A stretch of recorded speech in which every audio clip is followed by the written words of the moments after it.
ভ্রমর কয়ো গিয়া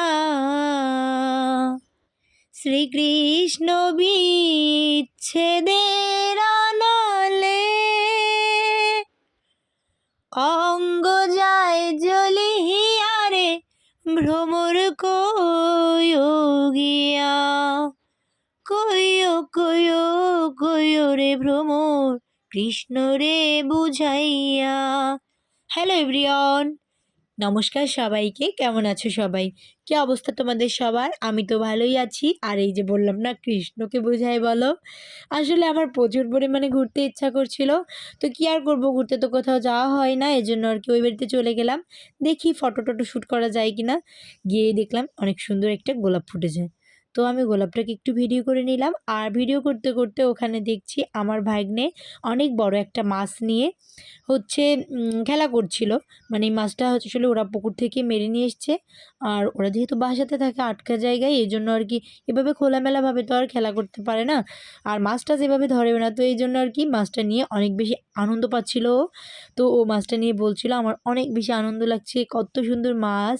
আসলে আটকা থাকলে যা হয়, হঠাৎ করেই বাড়িতে এসেছে, বাড়িতে এসে এই মাছ টাছ নিয়ে খেলা করছে দুজনে মিলে। যাই হোক, এই যে কথা সে কাজ, রেডি টেডি হয়ে চলে এসেছি মাঠে। মানে হচ্ছে সরিষা ক্ষেতের ভিডিও করব।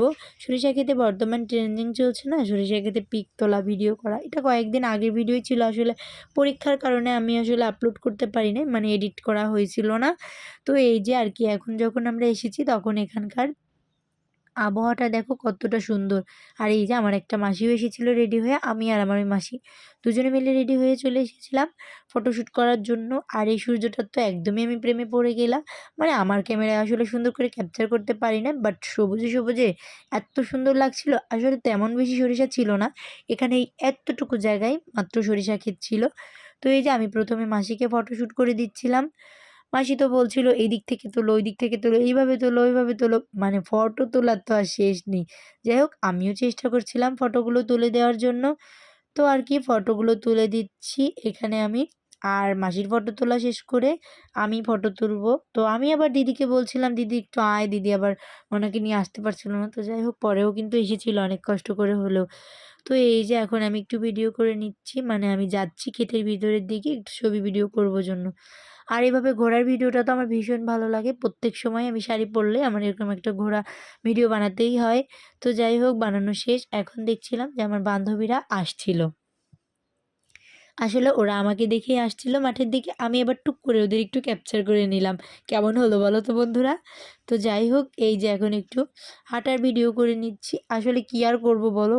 তোমাদের মাঝে তো আর ওইভাবে করে আমি ভিডিও শেয়ার করতে পারি না। এইজন্য আর কি এভাবেই শেয়ার করি। এই যে অনেকদিন পরে আমার বান্ধবী এসেছিল জন্য ওর সাথে একটু ভিডিও করে নিচ্ছিলাম। আসলে ও আমাকে অনেক বেশি ভালোবাসে, আর অনেকদিন পর আমাদের দেখা হয়েছিল।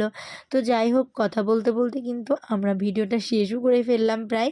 আর এখন এই যে ওর সাথে ভিডিওটা করা শেষ করে আমি আমার পিসির সাথে একটু ভিডিও করে নেব, কারণ পিসি আমাকে অনেক বেশি ভালোবাসে। আর এখানে দেখো ভিডিও করতে গেলে, একটা ছবি তুলতে গেলে কত নড়াচড়া করি আমি।